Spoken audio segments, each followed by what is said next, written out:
ہم اس ہمے کے ساتھ، اس دعوے کے ساتھ خداوند کی حضوری کے سامنے جاتے ہیں کہ خداوند مجھے پتہ ہے کہ تو مجھے دے دے گا۔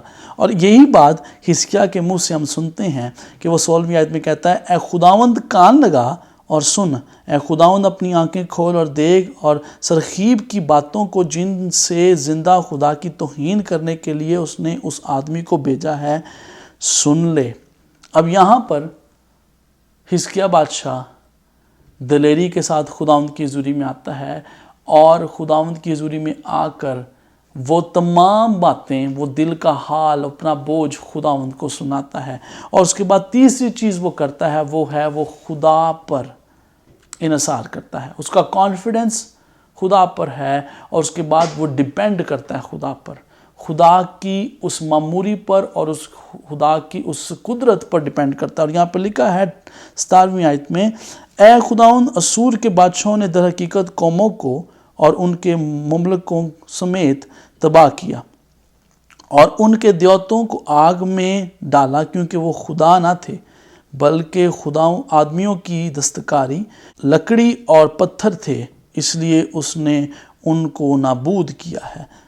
اب سنیے غور سے، اس نے ان تمام باتوں کو سچائی کے ساتھ خداوند کے سامنے رکھ دیا، اور اب وہ کہتا ہے، سو اب اے خداوند ہمارے خدا، میں تیری منت کرتا ہوں کہ تو ہم کو اس کے ہاتھ سے بچا لے، تاکہ زمین کی سب سلطنتیں جان لیں کہ تو ہی ایک اکیلا خداوند ہے۔ ہاللیلویہ۔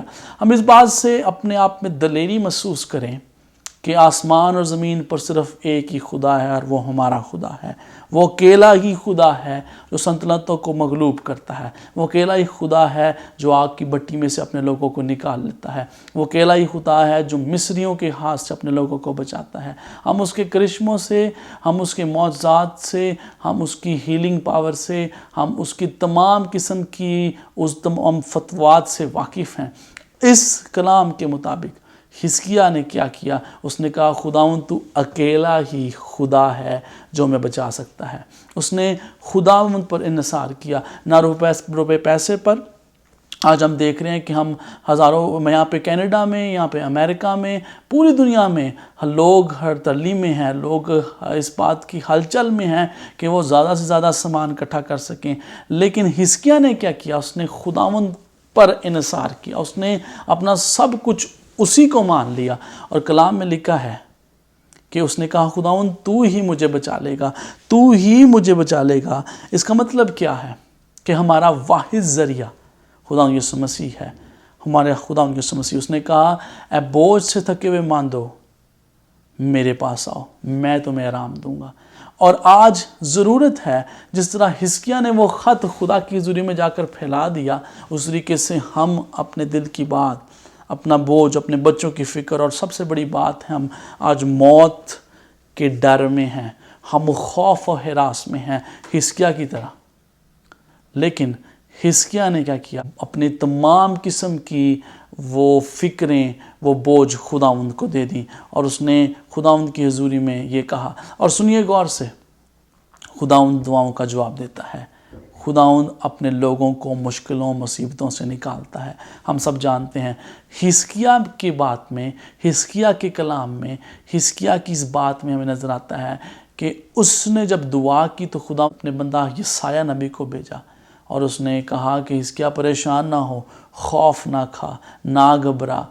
اور حزقیاہ بادشاہ دعا کر کے اٹھا ہی تھا، اور دعا کر کے نکلا ہی تھا، تو ہم اس بات کو سنتے ہیں کہ کلام میں لکھا ہے کہ خداوند کے فرشتہ نے 1,85,000 دشمن کے لوگوں کو مار دیا۔ وہ دشمن جو نہ صرف خدا کے لوگوں کی حقارت کر رہا تھا بلکہ خدا کے نام کی توہین کر رہا تھا۔ ایسی سوچ، ایسی بات، ایسی افواہ جس سے ہم ڈر رہے ہیں، خدا، میرا خدا ایک ہی فرشتے کے سبب سے، ایک ہی ذریعہ سے وہ تمام مشکلات کو دور کر سکتا ہے، وہ تمام قید کو، وہ تمام وبا کو دور کر سکتا ہے۔ میں آج آپ کو انکریج کرنا چاہوں گا خدا کے کلام میں سے کہ اپنا بوجھ دعا کے ذریعہ سے خداوند کو دیں، اور وہ آپ کو سنبھالے گا، وہ آپ کو کھڑا کرے گا، اور نہ صرف آپ کی نسلوں کو بچائے گا بلکہ آنے والے سالوں میں، ان دنوں میں وہ آپ کو اقبال مندی بخشے گا۔ نہ صرف خدا نے اس قوم کے دشمن کے رتھوں کو مارا، ان کی فوجوں کو مارا، بلکہ خداوند نے اس شخص کو جو اس کے ساتھ تھا، جس نے یہ حکم بھیجا تھا دشمن کو، اس کے اپنے ہی لوگوں نے اسے مار دیا۔ اور کلام میں کہ یسایہ نے کہا کہ جس راہ سے تیرا دشمن آیا اسی راہ سے واپس چلا جائے گا۔ میں ایمان رکھتا ہوں اور میں ایمان کے ساتھ یہ بات کہتا ہوں کہ جس راہ سے وبا آئی ہے اسی راہ سے جائے گی، اور خداوند کا خون ہی ہے جو ہمیں سنبھالے گا۔ خداوند آپ سب کو اس کلام کے ذریعہ سے برکت دے، اور میرا ایمان ہے آپ نے اس کلام سے برکت پائی ہے کہ ہمیں حزقیہ کی طرح اپنا بوجھ خداوند کو دینا ہے، اور وہ ہمیں سنبھالے گا، سنبھالتا رہے گا۔ خداوند آپ سب کو برکت دے۔